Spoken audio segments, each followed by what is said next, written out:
O esquema de racionamento da região abastecida pelo reservatório de Santa Maria continua. Depois de 1 mês e meio nas regiões administrativas, o rodízio agora atinge áreas nobres da capital. Hoje o corte segue em parte do Lago Sul, toda a Asa Sul e Jardins Mangueiral. Apesar de tanto esforço, especialistas alertam. O risco de falta de água durante a seca continua. A situação é considerada preocupante. Limpeza de áreas comuns só com pano de chão. Aqui o aviso que vai faltar água. Quem mora nos bairros mais nobres da capital do país tem que aprender na marra a economizar. Nós colocamos esses comunicados e também está em toda a mídia, né, em todos os jornais. Acho que todo mundo está sabendo, né, dessa crise, né? Do alto é possível ver as grandes piscinas e jardins. O Lago Sul, onde ficam as residências oficiais dos presidentes da Câmara e do Senado, foi uma das últimas regiões a entrar no racionamento e é onde mais se consome água no Distrito Federal. Em média, 800 litros por pessoa todo dia, bem acima da média regional de 184 litros e dos 100 litros considerados suficientes pela Organização Mundial da Saúde. Esse especialista explica que, com 2 caixas d'água por casa, o racionamento não deve interferir tanto no dia a dia dos moradores. O que se armazena de água normalmente é maior do que o consumo daquela família para aquele dia. Eu creio que os impactos maiores eles se fazem sentir no comércio, né, na área de prestação de serviços, certo? Então, dependendo da atividade, né, uma barbearia, um cabeleireiro, etc., que tem um alto consumo de água, né, um restaurante. Os 2 reservatórios que fornecem água para o Distrito Federal estão hoje com menos de 50% da capacidade. Sem o racionamento, a situação pode ficar mais crítica com o período da seca, que vai de maio a setembro. A previsão é que nós devemos estar entrando no volume morto por volta de setembro, caso não chova o suficiente para repor. A falta d'água também prejudica a educação. Diretores de escolas públicas estão autorizados a suspender as aulas se faltar água. A esplanada dos ministérios, o Planalto, o Congresso Nacional e o Supremo Tribunal Federal serão poupados do racionamento. E Santa Maria está operando hoje em 42,14% da capacidade. Já o Descoberto, 47,17%. Também estão sem água nesta quinta Ceilândia Leste, Águas Claras, Parkway, Núcleo Bandeirante, Candangolândia, Samambaia, Setor de Mansão de Taguatinga, Vila Cauí e Vargem Bonita. Para conferir as quadras, acesse o site caesb.df.gov.br, mas por enquanto nenhuma previsão de fim do racionamento e da taxa de contingência. Isso é que é importante, né? Isso é o que está em jogo na verdade, né? Eu quero dizer que eu continuo como cidadão desconfiando muito dessa crise hídrica, né? Eu nunca vi fazer um lugar ter crise hídrica no lugar que chove todos os dias há 3 meses. Todo santo dia chove e frequentemente chuvas torrenciais. Só não chove na cabeça dos dirigentes da ADAS e da CAESB. Isso é muito estranho, né?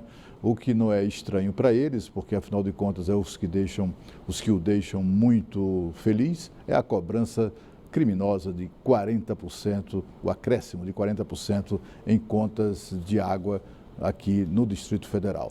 Uma coisa que o governo precisa resolver com certa pressa é, afinal de contas, resolver quando é que vai reduzir o pagamento, a cobrança de água, porque nós vamos pagar a mesma coisa que vínhamos pagando pelo fornecimento de um volume menor de água.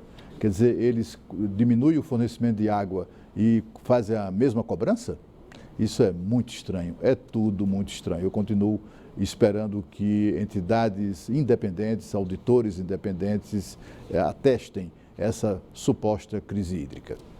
E a construção de um albergue em Ceilândia tem incomodado a população. Moradores defendem que o centro de acolhimento pode agravar ainda mais o cenário de insegurança e falta de infraestrutura básica da região. O problema é mais grave do que parece, já que as famílias que devem ser atendidas no abrigo também precisam do governo. Um impasse difícil de se resolver. O albergue fica na QNR2, em Ceilândia Norte, perto do terminal de ônibus. Tem aproximadamente 4.000 metros quadrados e custou quase 6 milhões de reais. A construção deve ser inaugurada em aproximadamente 2 meses. O local tem capacidade para atender 150 mulheres e seus filhos. Os moradores da região estão apreensivos. Temem que o novo abrigo possa trazer ainda mais insegurança. Andando dentro da cidade, nós não vemos patrulhamento. E quando esse albergue vir para cá, que essas pessoas que precisam de tratamentos ambulatoriais estiverem vagando nas nossas ruas, o que é que nós vamos fazer? Qual vai ser o posicionamento? Aí sim vai vir policiais para cá, porque vai ter que vir prender albergado e prender morador de ruas, porque o conflito vai acontecer. A comunidade reclama da falta de infraestrutura na região. No local onde seria construída uma unidade de pronto atendimento, por exemplo, sobrou apenas uma laje. A obra está parada desde o início do ano passado. A nossa UPA estava praticamente quase pronta e de um dia para a noite a empresa começou a retirar, como é que se diz, toda a estrutura, foi embora. O governo não deu nenhuma explicação. O local nem foi inaugurado e já apresenta sinais de abandono. Os muros estão pichados, a cerca elétrica destruída, o mato alto e os vidros da guarita quebrados. Para esta dona de casa, a sociedade não precisaria de mais albergues se as prioridades fossem educação e opções de lazer. Os jovens aqui da nossa comunidade, eles não morrem sendo assassinados por tiro, por overdose, não. Eles já nascem morrendo por falta de descaso. Que aqui na nossa comunidade não tem nenhum apoio social para eles, não tem curso, não tem nada que eles se envolvam. Então a maioria deles se envolve com tráfico e começa a morte deles. Assim como morrem eles, morre toda a família. Olha, a Secretaria de Desenvolvimento Social informou que fez uma série de audiências públicas para ouvir a comunidade e que não há motivo para preocupação, já que o albergue vai atender exclusivamente mulheres e crianças. A Secretaria de Segurança também se manifestou sobre a reportagem, dizendo que há policiamento constante na região e que está em andamento um edital para a contratação de 200 novos oficiais e 2.000 soldados que serão distribuídos em todas as regiões administrativas do DF. Sobre a UPA, que nunca foi concluída, a Secretaria de Saúde disse que espera a decisão da Justiça para a retomada das obras. A construção começou em 2014, mas foi paralisada pelo Tribunal de Contas por suspeita de superfaturamento.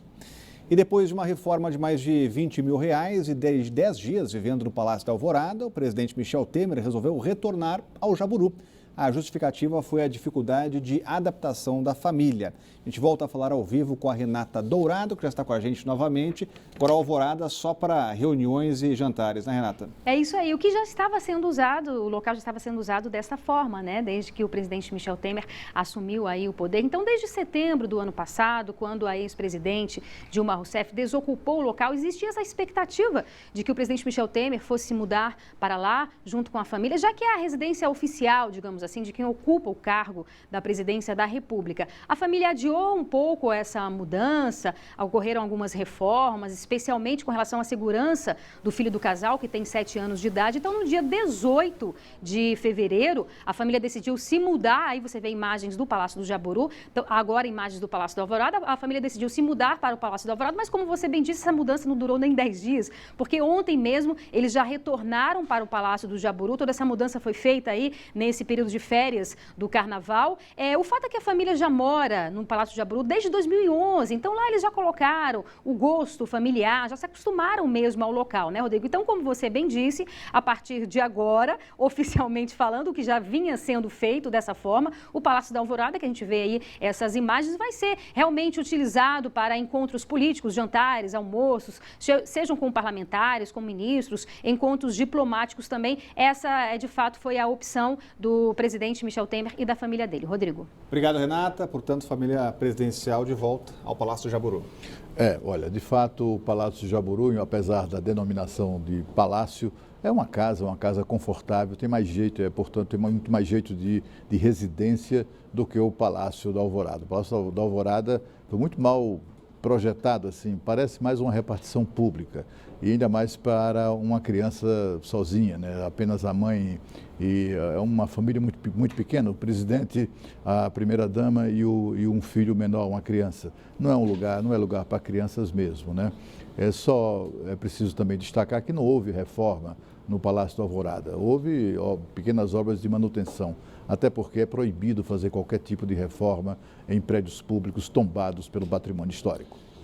E a seguir tem o humorista Ceará do Pânico, na Brasília do Daniel Zucco. Band Cidade volta já.